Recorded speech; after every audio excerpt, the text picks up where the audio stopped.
Recognize this?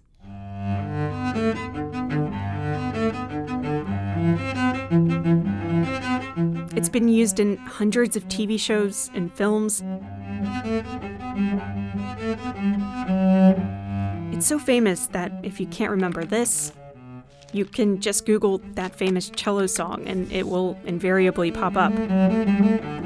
Yes, this prelude is well known, but perhaps what's most compelling about it is how incredibly simple it is. The whole thing just takes up 2 pages of music, and it's composed for an instrument that has just 4 strings. Yet, it's considered a masterpiece that world-class cellists and even everyday music listeners have revered for years.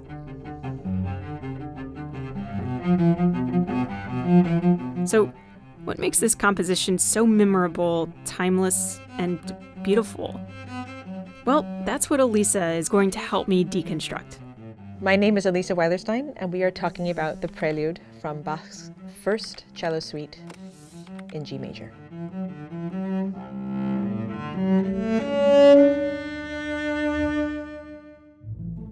This is Bach, and these are his 6 cello suites. Within each suite are various movements named for dances, and they each have very strict structures. These movements are all masterpieces in music, and they get increasingly complex. But before these dances begin, there's always a prelude. In the Bach suites, it's a way to establish the key, you establish some motives, and it's also a kind of improvisation. And this prelude in particular is revered because it achieves a lot with just a few very simple concepts. To understand how, you first have to understand the very basics of the song. There's 2 main chords and keys you need to remember here, G and D. Bach plays them off each other the entire prelude. G is the home key for this composition. It's called the tonic. And every tonic has a dominant. That's the note a fifth above it.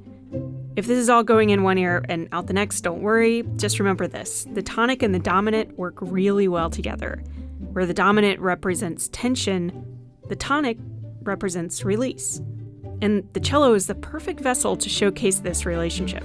This is a cello. It's the closest in range and kind of ability to express to the human voice. You start from the very low range down here, so you can imagine a really bass baritone type of sound, to way up here.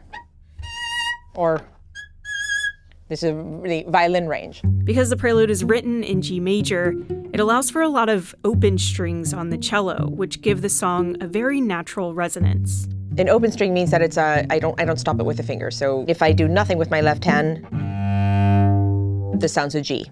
With a G major chord, 2 out of the 3 notes are open. This natural sounding quality is what defines the G major prelude, and it's exactly what Bach exploits, starting with its first few measures.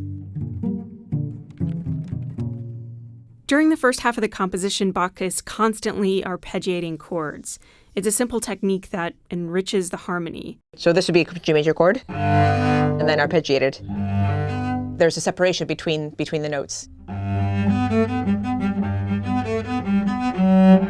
And then you go on. But he also does something else. For me, one of the most profound aspects of this is the pedal point, which means that the bass note remains constant even while the harmony is changing. The bass note through the first 4 measures is that very natural open G. Its job is to keep you rooted in the key of the song. With the bass,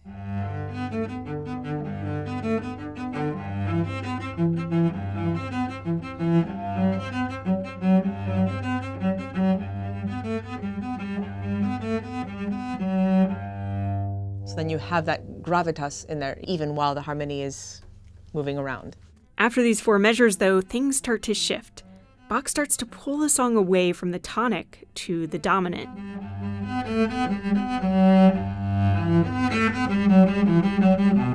Then we lose the pedal. So this is the first shift, right?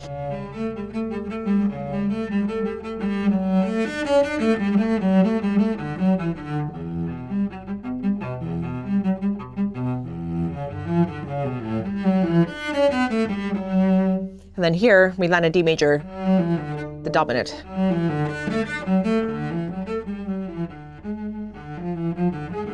We have diminished chord here, kind of cloud in the sky. A minor.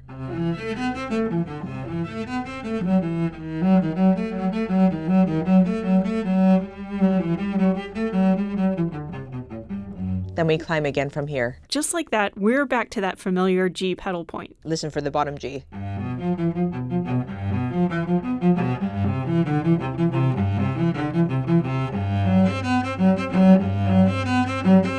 Home again. Near the end of the first half, Bach again drifts away from G major and reaches even deeper into the cello's bass range with a low C. Listen to this. The chord is with a D here, but then he flips it on his head with a C on the bottom.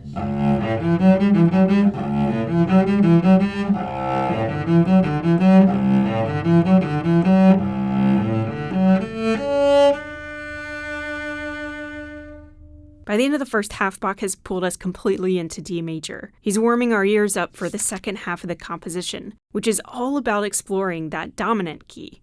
In the beginning of the second half of the movement, right after the fermata, which means to hold on the note,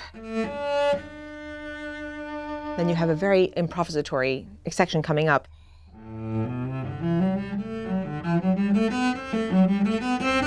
And this is actually I think my favorite moment of it, with this E flat, this dissonance.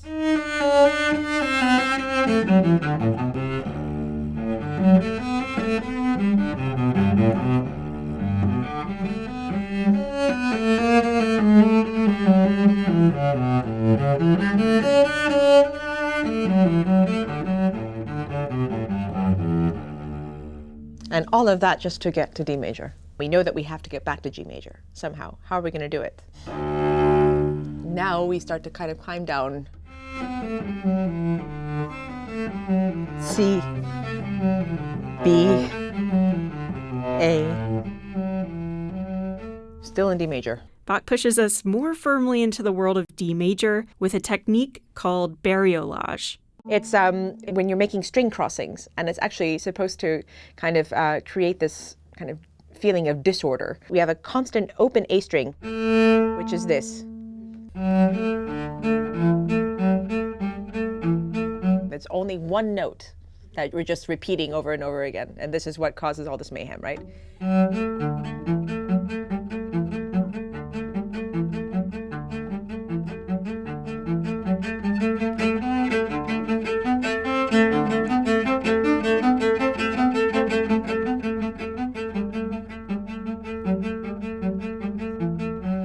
All these attempts to get out of D major, and he can't do it.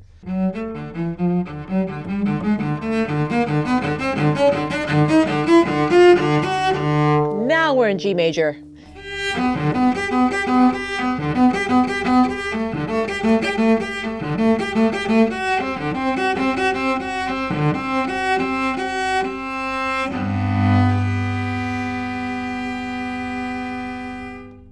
If you didn't catch that, something really quite perfect happened. Let's play it again. So you just wound up exactly where you started, here, D major. And then you have a chromatic scale up.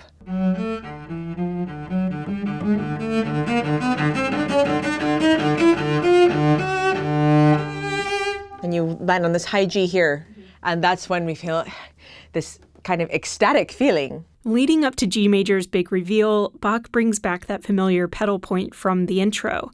But instead of using the G as the bass note, he flips the chord and uses the dominant D. The bass note remains constant even as we're going up the chromatic scale. Listen, I'll do it very slow.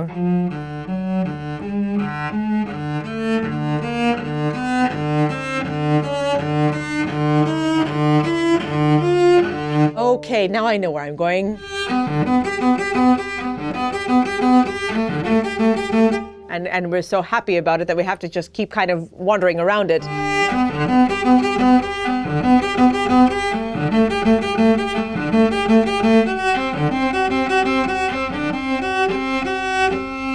And going back to 1.